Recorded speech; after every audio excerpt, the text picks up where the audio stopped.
প্রকৌশলী অধিকার আন্দোলনের আয়োজনে জাতীয় প্রেসক্লাবের সামনে জরুরি সংবাদ সম্মেলন ও মানববন্ধন অনুষ্ঠিত। সংগঠনের আহ্বায়ক সাকিবুল হক লিপুর সভাপতিত্বে উপস্থিত বক্তারা বলেন, আমরা বিএসসি প্রকৌশলীগণ সম্প্রতি গভীর উদ্বেগের সাথে লক্ষ্য করেছি যে কারিগরি ছাত্র আন্দোলন বাংলাদেশ নামে একটি সংগঠন পলিটেকনিক পড়ুয়া কোমলমতি শিক্ষার্থীদের ঢাল হিসাবে ব্যবহার করে নিজেদের স্বার্থ সিদ্ধির অপচেষ্টা চালাচ্ছে।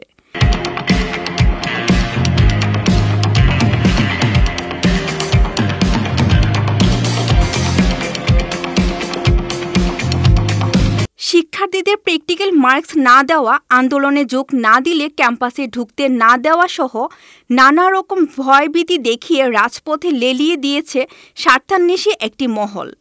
তারা বলেন, বর্তমানে ঢাকা প্রকৌশল ও প্রযুক্তি বিশ্ববিদ্যালয়, Islamic university of technology, technical teachers training college, নতুন স্থাপিত ইঞ্জিনিয়ারিং কলেজ সমূহে কোটা সংরক্ষণ, প্রায় সকল বেসরকারি বিশ্ববিদ্যালয় সহ নানা উচ্চশিক্ষার সুযোগ রয়েছে।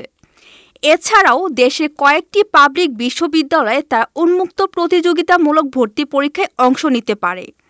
তাদেরকে দেশের বাকি সব পাবলিক বিশ্ববিদ্যালয়ে উন্মুক্ত ভর্তি পরীক্ষার এইচএসসি এ লেভেল আলিম সমমানের সার্টিফিকেট অর্জনকারী শিক্ষার্থীদের সাথে অংশগ্রহণের মাধ্যমে ভর্তির যোগ্য বিবেচিত হলে উচ্চশিক্ষা অর্জনের সুযোগ দেয়া যেতে পারে। বক্তারা আরও বলেন, কারিগরি শিক্ষা অধিদপ্তরের আওতায় প্রকৌশল মহাবিদ্যালয়গুলো রয়েছে যাতে বিএসসি ইঞ্জিনিয়ারিং শিক্ষা প্রদান করা হয়। এছাড়াও পলিটেকনিক ইনস্টিটিউটগুলোতে নন-টেক বিষয়াবলী শিক্ষকগণ ও নানা প্রশাসনিক দায়িত্বের কর্মকর্তাগণ কাজ করে থাকেন। এছাড়াও কারিগরি ছাত্র আন্দোলন ও ডিপ্লোমা হোল্ডারগণ কারিগরি শব্দটিকে কিভাবে সংজ্ঞায়িত করেন তা স্পষ্ট নয়। এই সময় 3টি দাবি তুলে ধরা হয়। এগুলো হচ্ছে: 1.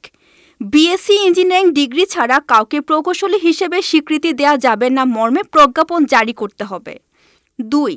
সহকারী প্রকৌশলী পদে শুধুমাত্র বিএসসি ইন ইঞ্জিনিয়ারিং গ্র্যাজুয়েটরা মেধার ভিত্তিতে প্রতিযোগিতামূলক পরীক্ষার মাধ্যমে নিয়োগ ও প্রমোশন পাবে।